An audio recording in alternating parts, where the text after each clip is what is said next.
Dugaan retaknya atau panas dingin hubungan Presiden Joko Widodo dengan Ketua Umum PDI Perjuangan Megawati Soekarno Putri bukan kali ini saja santer terdengar. Sebelumnya, saudara, saat Ganjar ditetapkan sebagai bakal calon Presiden PDI Perjuangan, Jokowi diduga tidak ikut dilibatkan. Lalu benarkah kini hubungan keduanya semakin renggang usai putra Jokowi, Kaisang Pangarep, menjadi Ketua Umum PSI? Apakah ini sebagai bentuk manuver Jokowi? Kita bahas perbincangannya di pagi hari ini bersama dengan sejumlah narasumber. Sudah ada Ketua Pilpres Projo, Mas Panel Barus. Selamat pagi, Mas Barus. Selamat pagi, Adisti. Ya, selain itu juga ada Direktur Eksekutif Institute for Democracy and Strategic Affairs, Indo Strategik, Ahmad Khoirul Umam. Selamat pagi, Mas Umam. Selamat pagi, Mbak Adisti. Pagi, Bang Panel. Ya, selamat pagi. Kami juga masih mencoba ya menghubungi dari pihak PDI Perjuangan yang hingga kini belum merespon karena mungkin menjelang Rakernas ada sejumlah persiapan mereka sampai saat ini belum merespon. Tapi tak apa, kita langsung ke Mas Barus dulu nih. Mas Barus, saya sebelum sampai ke hubungan panas dingin antara Bu Mega dan juga Pak Jokowi ini, sebelumnya kan Pak Budi Ari menspil ya dalam tanda kutip sudah ada bakal calon presiden. Salah satunya inisialnya adalah P. P ini jadi siapa? Kan udah dijawab Mas Budi itu. Jadi siapa nih? Bisa Mas Prabowo, bisa Mas Ganjar. Tapi kalau Mas Ganjar harusnya G bukan P dong. Pak Prabowo dan Pak Ganjar kan jadi P juga. Oh, jadi P-nya tuh Pak gitu ya.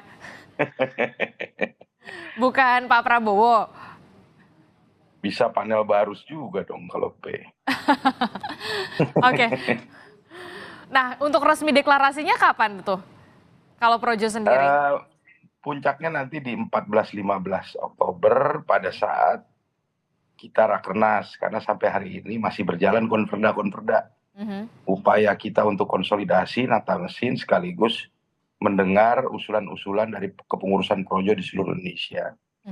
Tapi untuk komunikasi politik baik untuk ke Pak Prabowo dan juga ke Mas Ganjar, apakah sampai saat ini juga sudah dijalankan? Kita lagi fokus menata mesin untuk memenangkan sama fokus mendengar aspirasi suara-suara pengurus Projo di seluruh daerah. Fokus kita di situ. Oke, jadi mendengar aspirasi. Kenapa lama banget ya menentukannya? Pertimbangannya apa ya? Kan udah jelas Ya, nama yang menguat adalah Pak Prabowo dan juga Mas Ganjar kalau dari Projo, atau menunggu Pak Presiden Joko Widodo nih arahannya akan seperti apa? Karena proses di internal organisasi ini kan kita punya kepengurusan di 34 provinsi, jadi memang nggak bisa kita sebagian saja, seluruhnya harus kita libatkan gitu. Jadi maksudnya belum sepakat daerah-daerah ini untuk satu suara? Bukan, karena penjadwalan konverda-konverda ini kan ada yang beda-beda hari, tanggal. Jadi masih jalan terus. Tapi sampai dengan 14-15 Oktober nanti kita anggap itu selesai proses konsolidasi, penataan mesin sekaligus upaya kita mengumpulkan semua suara aspirasi dari kepengurusan Projo di seluruh Indonesia. Jadi puncaknya di 14-15 Oktober. Atau karena yang tinggal 2 minggu 3 minggu lagi. 3 minggu lagi, atau memang karena Mas Kaisang ini sudah jadi ketum PSI kemudian masih menunggu arahan atau seperti apa? Enggak. Ini kan proses organisasi. Clear proses organisasi ini. Dinamikanya kita kita nggak mau tahan, dinamikanya biar dia berkembang. Gitu ya. Pada akhirnya keputusan resmi itu akan dideklarasikan di 14-15 Oktober. Oke. Nah, kalau untuk soal Pak Jokowi sendiri, ini kan bisa dikatakan Ketua Umum PSI ini adalah akhirnya Kaisang Pangarep. Apakah ada anggapan ini Pak Jokowi tampaknya ikut bermanuver politik nih jelang Pilpres? Jawaban dari Projo sendiri, setuju nggak soal itu? Ya, pasti semua analisa spekulatif seperti itu tidak bisa dihindarkan. Tapi yang pertama yang ingin saya sampaikan adalah ucapan selamat dulu buat Mas Kaisang atas jalan politik yang telah dipilihnya. Ya, jadi kita berharap semoga kehadiran Mas Kaisang dalam kancah politik nasional bisa memberikan warna baru, bisa mengubah apatisme politik di kalangan anak muda, bisa memberikan karya-karya terbaiknya buat bangsa. Saya pikir itu. Dan yang terakhir, eh, kalau dari kami, saya pikir biarkanlah anak muda ini ya menjemput takdir politiknya, gitu. Menjemput takdir politik seperti apa maksudnya? Iya, ya dia akan jemput nanti, dia akan berproses, gitu loh. Oke, Tanpa harus kemudian ada analisa-analisa yang spekulatif, konspiratif, gitu ya. Tuduhan-tuduhan membangun dinasti bahwa ini didrive oleh Pak Jokowi. Saya pikir itu terlalu berlebihan, gitu loh. kenapa Anda melihatnya ini cukup berlebihan? Ya karena setiap setiap gerak-gerik dari putra Pak Jokowi ini selalu jadi polemik, gitu loh. Padahal biasa-biasa saja, gitu loh. Seorang anak memilih jalan hidupnya, saya pikir itu biasa-biasa saja lah, gitu.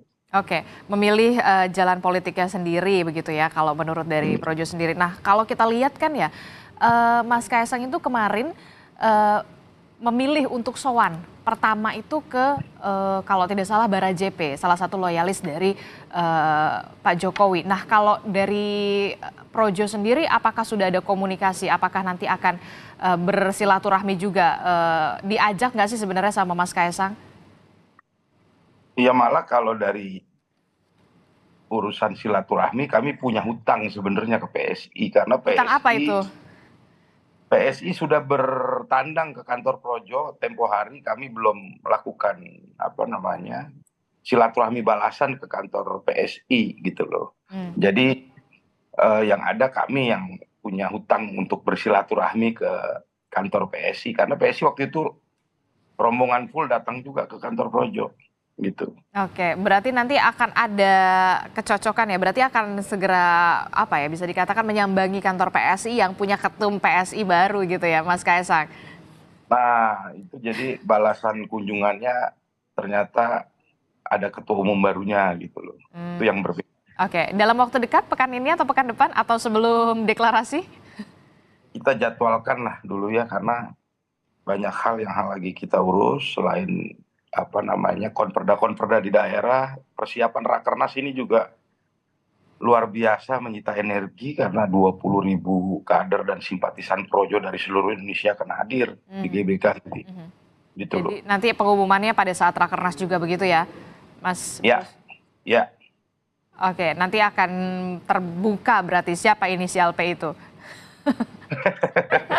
Sabar aja, sabar. Mudah-mudahan nama wapresnya juga kita umumkan. Waduh, jadi langsung sepaket lah ya. Iya. Oke, Mas Umam melihatnya seperti apa ini? Ketika Ketua Umum PSI Mas Kaisang terpilih, sowan pertamanya memilih ke Barajepe, loyalis dari Jokowi. Bahkan tadi kita lihat keluarga Jokowi ini lekat sekali dengan PDIP. Apa yang bisa dibaca dari sini komunikasinya? Iya, dalam konteks ini saya pikir apa yang dilakukan oleh PSI di bawah kepemimpinan Kaisang mencoba untuk menerjemahkan apa yang kemarin telah disampaikan dalam pidato politik perdananya, bahwa PSI akan melakukan konsolidasi basis kekuatan relawan Jokowi dengan catatan yang dia sampaikan yang tidak terafiliasi kepada partai-partai politik manapun. Tetapi dalam konteks ini tentu ini adalah sebuah penegasan bahwa PSI sendiri akan menjadi sentrum dari jejaring relawan atau pemilih loyal Jokowi, sehingga kemudian ini akan mengakumulasi basis kekuatan yang cukup menjanjikan di pemilu 2024. Tetapi di saat yang sama kita juga perlu mencermati terkait dengan konteks pola relasi antara Presiden Jokowi dengan PDIP itu sendiri. Diakui atau tidak, meskipun tadi Bang Panel mencoba untuk menjelaskan tidak ada hubungan yang retak atau konteks hubungan dalam konteks ini adalah bagaimana positioning Kaisang dengan sebagai putra Jokowi dalam konteks mendapatkan posisi sebagai ketua umum PSI. Diakui atau tidak, bahkan Kaisang sendiri juga mengembrace bahwa posisi itu salah satunya dia dapat karena ya ada privilege karena dia adalah putra dari Presiden Jokowi. Artinya apa? Kaisang sendiri mengembrace, dia tidak defensif, Dan dia mencoba untuk melangkah lebih lanjut, melakukan langkah-langkah dalam konteks pemenangan dan juga strategi politik praktis tanpa kemudian memperdebatkan aspek latar belakang itu. Yang menjadi concern sekarang adalah bagaimana kemudian pola relasi antara Presiden Jokowi yang didapuk sebagai petugas partai di PDIP dengan lingkaran terdekatnya. Karena bagaimanapun juga diakui atau tidak, keputusan masuknya Kaisang di PSI, diakui atau tidak, telah mengabaikan ADART di PDIP, terutama nomor 20A yang memberikan larangan secara tegas bagi keluarga inti atau keluarga terdekat untuk berada di beda partai atau berbeda partai. Nah, oleh karena itu, meskipun tafsirnya beragam, ini Kaisang bukan keluarga inti, kemudian sudah memiliki kekayaan baru, tetapi penjelasan dari aturan di ADART itu pernah disampaikan secara tegas, secara clear oleh Pak Jarod Saiful Hidayat, politisi dari PDIP, bahwa itu adalah bagian dari tugas pendidikan politik, sosialisasi, meyakinkan. Artinya apa? Diakui atau tidak, memang ada situasi yang tidak baik-baik saja antara hubungan Bu Megawati dengan Pak Jokowi. Nah, hari ini adalah Rakernas PDIP dan menurut sejumlah elit PDIP akan mengundang Pak Jokowi termasuk juga Gibran. Artinya apa? Ini akan dijadikan sebagai momentum penting untuk menunjukkan kepada publik bahwa hubungan kedua pihak tidak baik-baik saja itu bisa dinetralisir. Artinya apa? Mereka ingin menunjukkan bahwa situasinya baik-baik saja. Nah, oleh karena itu ini akan menjadi sebuah kesempatan, kita lihat nanti statementnya seperti apa, karena bagaimanapun juga itu akan berpengaruh terhadap persepsi publik tentang bagaimana pola relasi di antara kedua elit itu. Oke, kalau untuk kita lihat ini Rakernas, hari ini Rakernas PDI Perjuangan, tentu kita semua mata publik tertuju, apalagi dinamikanya bisa dikatakan sangat signifikan begitu ya, karena akhirnya putra Presiden Joko Widodo, putra bungsunya Kaisang menjadi Ketua Umum PSI. Ini juga akan menjadi pembahasan di dalam Rakernas, walaupun tidak secara terbuka pastinya nanti akan diperlihatkan begitu. Anda melihat seperti apa? Iya, kemarin kami mendapatkan informasi dari sejumlah elit PDIP bahwa tema yang akan dibahas dalam konteks isu strategisnya adalah bicara tentang kedaulatan pangan. Betul. Tetapi kedaulatan pangan itu bukan sesuatu yang sifatnya strategis terkait dengan proses pemenangan di pemilu 2024 mendatang. Itu hanya isu besar. Adapun proses yang kemudian lebih taktis, lebih strategis terkait dengan pemilu, tentu adalah pematangan infrastruktur pemenangan, baik untuk pileg maupun pilpres. Nah, oleh karena itu memang betul dalam konteks penentuan cawapres akan ditentukan hak prerogatifnya ada di Ketua Umum PDIP, Bu Megawati Soekarno Putri, tetapi tentu akan ada sejumlah pembahasan termasuk aspirasi barangkali dari para kader PDIP di DPD, di tingkat DPC untuk memberikan aspirasi kepada pimpinan PDIP untuk menentukan at least pertama, siapa cawapres Pak Ganjar. Kedua, apakah memungkinkan dilakukan renegosiasi terkait dengan wacana dua poros, apakah kemudian PDIP memungkinkan bergabung dengan Pak Prabowo. Karena kemarin muncul informasi spekulatif, konon SKCK yang disiapkan untuk Mas Ganjar, kabarnya ada dua. Satu SKCK, skema Capres dalam konteks sebagai capres, dan SKCK sebagai cawapres. Tentu ini sifatnya masih spekulatif, tidak ada yang bisa. Mas Umam? Baik, sepertinya kita terputus. Ya, itu dia. Mas Barus, ini kita walaupun memang tidak boleh berandai-andai, tapi kalau misalkan PSI akhirnya tidak belum sampai sekarang kan memang belum menentukan siapa yang akan didukung gitu ya, karena kalau mengusung tidak bisa gitu ya, mendukung salah satu capres. Ternyata bukan dari PDI Perjuangan, apakah akan seperti apa langkah dari loyalis Jokowi sendiri? Ya, kalau loyalis Jokowi, ya silakan Bang Panel. Kalau kami dari Projo yang sempat bertemu dengan teman-teman PSI, kami berharap di pemilu 2024 kita berada di front yang sama dengan PSI dalam memenangkan capres cawapres yang nanti mudah-mudahan sama-sama kita dukung di pemilu 2024 terkait PSI ya. Itu. Oke, jadi ibaratnya berarti bisa dikatakan PSI dukung siapa, Projo ikut begitu? Ya kita berharap Projo dan PSI dalam pemilu 2024 ada dalam kubu yang sama lah dalam mendukung capres dan cawapres Ah, gitu. Oke, tanggapannya gimana, Mas Umam? Ini loyalisnya Pak Jokowi bilang kita ikut nih kalau PSI dukung apa, Bukan bahasanya bukan ikut. bagaimana? Aha, oh masih berharap. Kita berharap dalam pemilu 2024 kita ada di garis yang sama dalam mendukung capres cawapres. Oke, Itu oke, Mas Umam. Tapi calonnya bagaimana nih kalau misalkan bukan ternyata dari PDI Perjuangan, kalau dari Ya, PSI? ya bagaimanapun juga per hari ini, kalau kita baca kedekatan PSI lebih kepada Pak Prabowo Subianto. Pasca ada sejumlah gap komunikasi antara PSI dengan PDIP, di saat dukungan kepada Ganjar seolah kemudian dinafikan atau tidak dianggap. Maka kemudian PSI memang per hari ini memiliki kedekatan secara khusus dengan Prabowo Subianto. Dan kalau misal kita baca, di mana kemudian sel-sel jaringan kekuatan loyalis Jokowi, di mana kemudian mereka berkumpul, disitulah bisa kita baca arah preferensi politik Presiden Jokowi itu sendiri. Memang betul positioning dia sebagai petugas partai di PDIP, tetapi kalau kita baca secara cermat bagaimana Projo dan juga elemen-elemen jaringan relawan yang ada di Musra, kemudian PSI dan elemen-elemen yang selama ini mengaku tunduk patuh kepada perintah Jokowi, disitulah kemudian pembacaan kita arah preferensi dan juga dukungan politik Jokowi itu sendiri. Oke, tapi PSI bilang, Projo sendiri bilang berharap satu suara nih dengan PSI. Ya, karena bagaimanapun juga Projo sendiri kemarin juga sudah menunjukkan gelagat berbagai meeting, berbagai statement dari Bang Budi Ari atau Bang Muni secara tidak langsung sebenarnya mempertegas dukungannya kepada Pak Prabowo. Ini hanya soal waktu saja, it's a matter of time. Kalau misal tadi disampaikan oleh Bang Panel, ini hanya soal aspek organisasi, bagaimana prosedur organisasi dijalankan. Sebenarnya bukan soal prosedur organisasi kalau saya baca, tetapi menunggu perintah verbal dari Presiden Jokowi kemana kemudian arah bandul dukungan dan preferensi politik akan dijatuhkan di menjelang pendaftaran capres-cawapres ke KPU tepatnya pada tanggal 19 Oktober mendatang. Oke, benarkah demikian Mas Barus? Ternyata nampaknya ini masih menunggu bandul politik dari Pak Jokowi ini kemana? Nanti dijawab ya, usai jeda. Tetaplah bersama kami di Sapa Indonesia Pagi.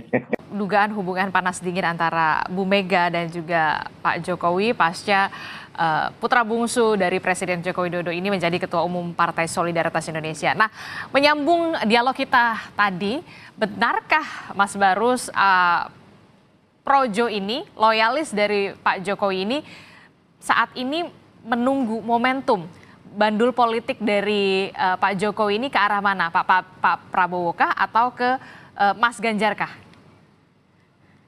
ya kalau kami sih dan kalau saya secara pribadi dari awal udah tahu bandulnya kemana. Bandulnya Dan kemana? saya Benar kah juga Pak Prabowo sampaikan. katanya kalau lebih condongnya?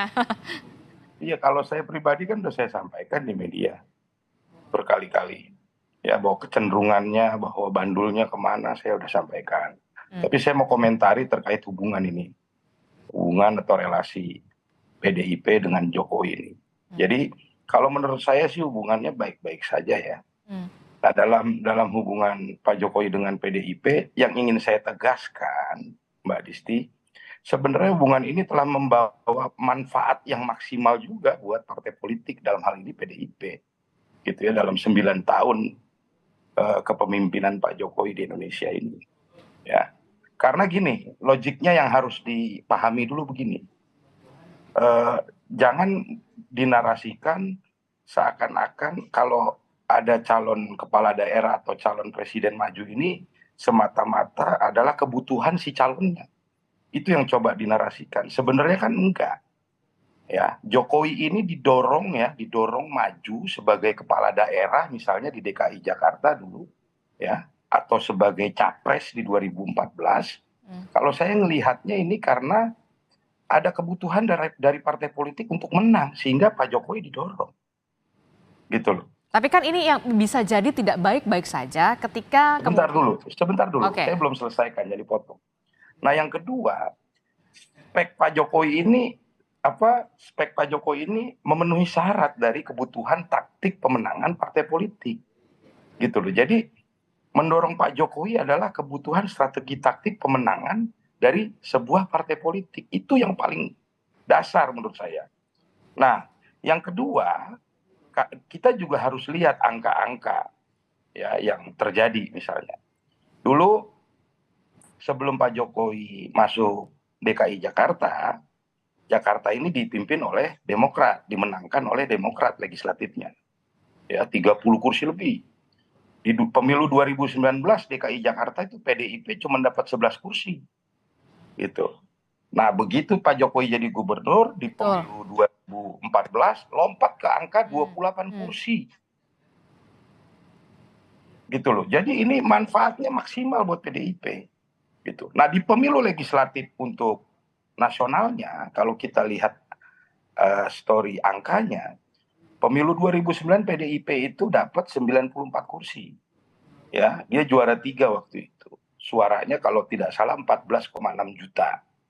Lalu pada saat pemilu 2014 didoronglah Pak Jokowi jadi capres yang waktu itu baru jadi gubernur 2 tahun.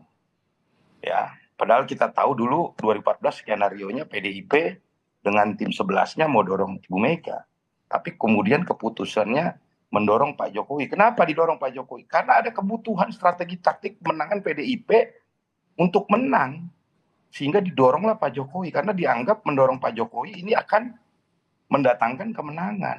Terbukti perolehan pileg PDIP di 2019 jadi 109 kursi, naik 15 kursi dari 94. Dan jadi juara 1. Di 2019 juga naik. Dari 109 di 2014 jadi 128 kursi. Atau suara popular vote-nya 27,5 juta. Jadi juara 1 juga. Jadi saya pikir, terus yang ketiga di luar itu ya, Pak Jokowi baru berkuasa 1 tahun 2014, 2015 dia sahkan 1 Juni sebagai Hari Pancasila. Jadi kalau menurut saya bagaimana hubungan Jokowi terhadap terhadap PDIP yang kadang-kadang kalau lagi kadang-kadang panas, kadang-kadang adem ini kadang-kadang suka dinarasikan bangun dinasti lah, tidak tahu terima kasih lah, gitu ya. Saya pikir tidak seperti itu. Ini manfaatnya maksimal juga buat PDIP gitu loh. Ya. Tapi kalau misalkan nanti akhirnya tidak memilih bisa dikatakan calon presidennya dari PDIP, suara mayoritas loyalis Jokowi kan pasti akan beralih. Itu yang kemudian menjadi masalah, bisa jadi tidak baik-baik saja begitu loh nantinya. Karena kita bisa mengatakan Jokowi effect itu besar sekali. Jadi itu pengaruhnya. Memang itu mungkin yang dikhawatirkan. Kepentingan dari partai politik yang kemudian bisa berubah hasilnya di pemilu ke depan, itu yang dikhawatirkan gitu loh.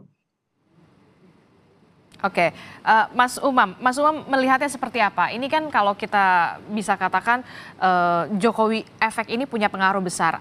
Anda melihatnya apakah ini taktik Presiden Jokowi untuk menancapkan banyak kaki atau 2 kaki, atau bisa dikatakan ini manuver politik juga yang dilakukan? Mas Umam, masih di mute audionya? Silahkan. Ya, pertama apa yang disampaikan oleh Bang Panel tadi memang betul bahwa ada efek yang cukup signifikan terhadap PDIP sebagai partai yang selama ini dianggap sebagai pengusung utama dari Presiden Jokowi. Sehingga kutel efeknya memang itu dinikmati betul oleh oleh PDIP di pemilu 2014 dan 2019. Tetapi itu adalah data dan fakta masa lalu. Kita bicara dalam konteks 2024. Diakui atau tidak, pola relasi antara Jokowi dengan PDIP akan memberikan impact yang signifikan jika terjadi pergeseran bagaimana sikap, bagaimana positioning dari Jokowi terhadap PDIP itu sendiri. Maka di dalam konteks ini, kalau misal memang betul Jokowi memiliki preferensi dan dukungan arah politik yang berbeda dengan PDIP, lebih mendukung Pak Prabowo Subianto misalnya, yang seharusnya dia petugas partai memberikan dukungan kepada Pak Ganjar, tetapi kemudian tidak ditunjukkan secara clear, maka besar kemungkinan kutel effect atau bahkan efek politik yang selama ini dinikmati oleh Jokowi oleh PDIP akan memudar. Dan ditambah, misal kemarin statement dari Kaisang secara clear dia menyampaikan, menjanjikan PSI misalnya akan masuk di parlemen dengan melewati batas parliamentary threshold 4% dan mengandalkan basis kekuatan loyalis Jokowi yang tersebar di basis jejaring relawan, maka artinya apa? Kutel efek, termasuk efek-efek simpatisan, efek swing voter yang selama ini dinikmati PDIP bisa bergeser. Nah, ini bukan hanya kemudian akan memberikan impact pada PDIP, tetapi juga capres yang diusung oleh PDIP, yaitu Mas Ganjar. Nah, kalau misal kemudian PSI betul bisa melakukan penetrasi yang cukup signifikan, terutama di basis Jawa, kemudian di basis Sumatera Utara, kemudian di basis Indonesia Timur, maka kemudian itu bisa mengancam dukungan terhadap Mas Ganjar yang selama ini identik dengan kekuatan nasionalis. Nah, oleh karena itu, kalau misal itu dilakukan, maka akan bergeser kepada Pak Prabowo dan di saat yang sama akan menggerus basis pemilih dari Mas Ganjar Pranowo itu sendiri. Artinya apa? Diakui atau tidak, kalau arahnya berbeda, akan terjadi kanibalisme elektoral di sana. Karena ceruknya relatif sama. Nah, oleh karena itu, ini yang kemudian perlu diantisipasi. Karena bagaimanapun juga efektivitas atau bahkan agresivitas dari jejaring relawan Jokowi, termasuk juga PSI, kalau kemudian di-exercise lebih lanjut, maka akan memberikan impact kepada PDIP itu sendiri. Maka PDIP harus mengantisipasi dan harus memitigasi. Adapun tadi pengaruh dari Pak Jokowi, kami pernah melakukan beberapa kali riset mengatakan bahwa ada sekitar 20-an% dari angka 16, 19 hingga 20% basis pemilih loyal Jokowi yang akan mendukung kemanapun Presiden Jokowi akan mendukung dalam konteks Pilpres. Kemudian selebihnya ceruk angka yang lebih besar akan menimbang atau masih berpikir-pikir, selebihnya ada di angka sekitar 30% akan menolak apa yang didukung oleh Jokowi dalam konteks Pilpres. Angka 20% itu tidak besar, tetapi meskipun tidak besar, dia cukup menentukan. Artinya apa? Ini yang kemudian harus diantisipasi, diakui atau tidak. Dukungan dari Jokowi akan memberikan dampak di dalam konteks proses pemenangan ke depan. Nah, sejauh ini yang tampaknya memiliki kedekatan dan juga bisa menunjukkan bagaimana kemudian tunduk patuh terhadap Presiden Jokowi, salah satunya justru Pak Prabowo. Makanya Pak Prabowo berkali-kali dalam sejumlah kesempatan menunggu arahan Presiden Jokowi dalam konteks cawapres. Projo juga sama, PSI juga sama. Sementara Jokowi sendiri tidak memiliki privilege untuk melakukan itu di PDIP karena keputusan tertinggi dipegang oleh Bu Mega. Dan dalam konteks ini sepertinya tidak ada ruang negosiasi antara Pak Jokowi kepada Bu Mega. Karena bagaimanapun juga Bu Mega adalah representasi dari kekuatan tertinggi dalam konstitusi partai di PDIP itu sendiri. Nah, di basis ini Mbak Disti, yang kemudian perlu dicermati lebih lanjut. Oke, itu tadi yang perlu dicermati. Nah, kalau dari Mas Baru sendiri seperti apa? Tadi kan bilang katanya punya utang nih ke PSI, akan apa ya? Akan sowan lagi ke PSI setelah Ketua Umum PSI-nya Mas Kaisang. Nampaknya lebih mesra ya dibandingin ke PDI Perjuangan. Kalau dari loyalis Jokowi ini. Jadi yang saya setuju juga yang disampaikan Mas Umam. Sebenarnya kekhawatirannya adalah kepentingan dari PDIP atas pengaruh Jokowi ini bisa bergeser. Intinya itu. Betul. Ya, dan panjang tadi. Terus Mas Umam juga mendapatkan angka 20% dari pendukung Jokowi. Ini basisnya mungkin hasil perolehan suara pemilu 2019 ya Mas Umam ya. Kalau 20% dari 85 juta ini signifikan juga karena ada 17 juta. Itu ya 17 juta suara. Itu yang kedua. Yang ketiga, mengenai PSI kemudian menentukan ceruk yang akan dikelola oleh ceruk pendukung Pak Jokowi yang juga angkanya sangat signifikan kalau berdasarkan hasil pemilu 2019 yaitu 85 juta. Saya pikir itu sah-sah saja bagian dari strategi taktik partai politik, apalagi mereka sedang berjuang keras untuk bisa lolos parliament threshold ya. Saya pikir itu hal yang lumrah-lumrah saja lah. PSI ketemu Kaisang, Kaisang ketemu PSI ini seperti mur ketemu baut. Udah, nggak ada yang nggak ada yang salah lah untuk itu. Oke, jadi bisa dikatakan lebih gampang mengetuk pintu PSI dibandingkan mengetuk pintu dari PDI Perjuangan, begitu Mas Barus? Kok ngetuk pintu? Ya, maksudnya istilahnya loh.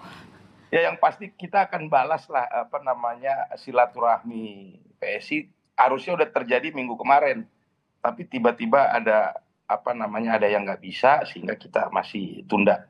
Kita akan datang ke kantor PSI untuk silaturahmi, bicara juga pasti bicara juga hal-hal yang strategis, tidak sekedar silaturahmi, kadang-kadang kita juga bicara tentang taktik bagaimana di 2024. Oke, selain silaturahmi juga pastinya akan ada pembahasan soal siapa sih nama capres. Taktik bagaimana 2024. Oke, taktik bagaimana 2024 juga termasuk nama capres yang kemudian diusulkan oleh Projo sendiri. Begitu. Nggak tahu nih, duluan Projo deklarasi atau PSI kan kita nggak tahu juga. Oke, tapi nanti akan ada mengusulkan pastinya kan ke PSI nama itu? Oh, kalau obrol-obrol pinggir pasti ada lah, masa nggak ada.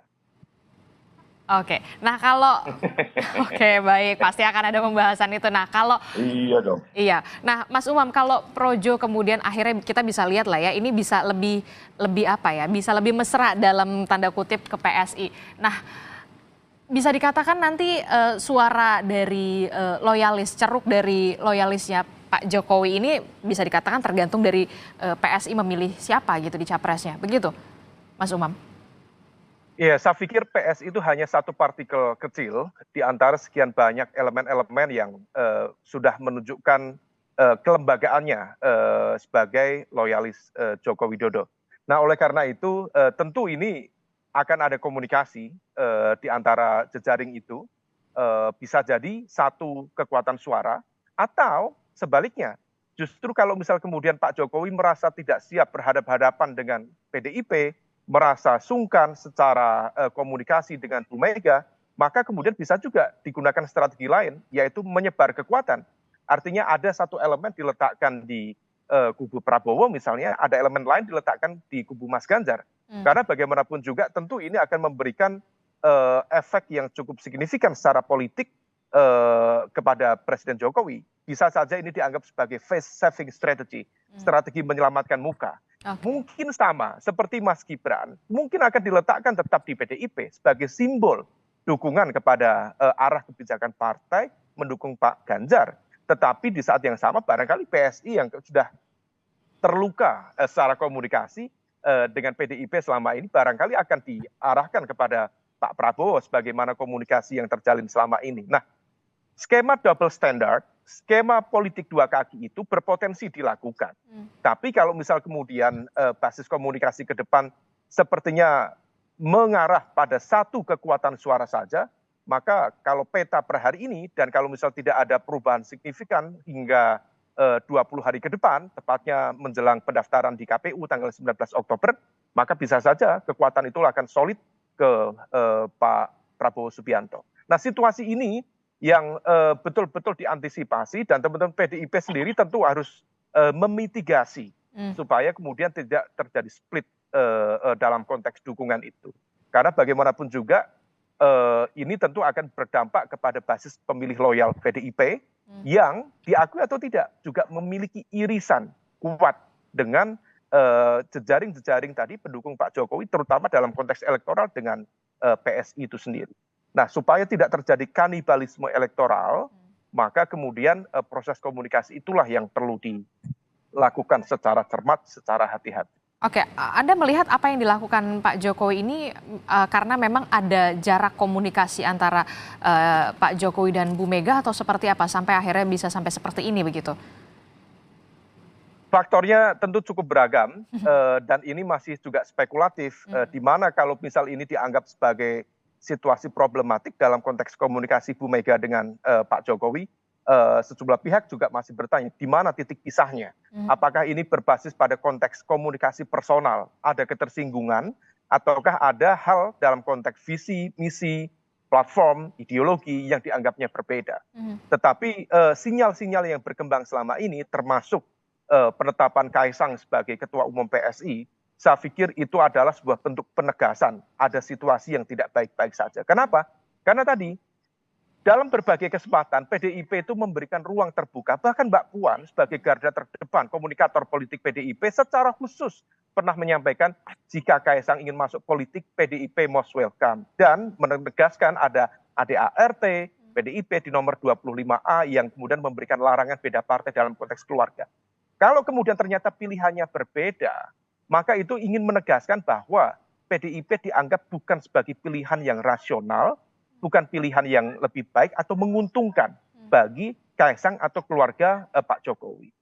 Situasi inilah yang mungkin penuh dengan spekulasi, tetapi kita membaca sinyal-sinyal itu. Nah, sinyal itu menunjukkan ada situasi yang negatif di dalam konteks pola relasi itu, dan dalam konteks ini barangkali salah satunya dipicu oleh terbatasnya proses komunikasi sekaligus hampir tidak adanya barangkali negosiasi sekaligus kompromi dalam konteks komunikasi politik antara Pak Jokowi dengan Bu Mega sebagai otoritas tertinggi di dalam konteks pengambilan keputusan politik di PDIP itu sendiri. Oke, walaupun memang kita lihat sebelumnya memang Ketua DPP PDI Perjuangan Mbak Puan dengan tangan terbuka, ayo Mas Kaisang kalau mau gabung, ayo boleh gitu ya.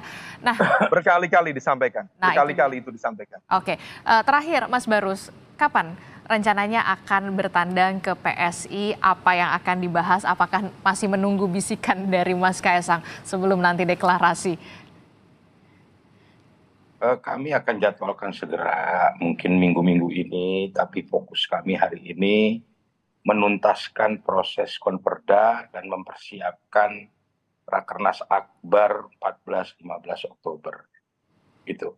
Oke, nanti tentu saja kita akan tunggu bagaimana apa yang akan dipilih oleh dari loyalis Pak Jokowi ini. Salah satunya dari Projo ini bisa dikatakan apa ya, menentukan kemana kemudian suara dari pendukung-pendukung Jokowi ini, ke capres mana, Prabowo kah atau ke Pak Ganjar kah? Terima kasih informasinya sudah bergabung bersama kami di Sapa Indonesia Pagi, Ketua Bapil Pres Projo Panel Barus, dan juga ada Direktur Eksekutif Institute for Democracy and Strategic Affairs Indo Strategik Ahmad Hoirul Umam telah bergabung bersama kami. Sehat-sehat selalu Bapak-Bapak.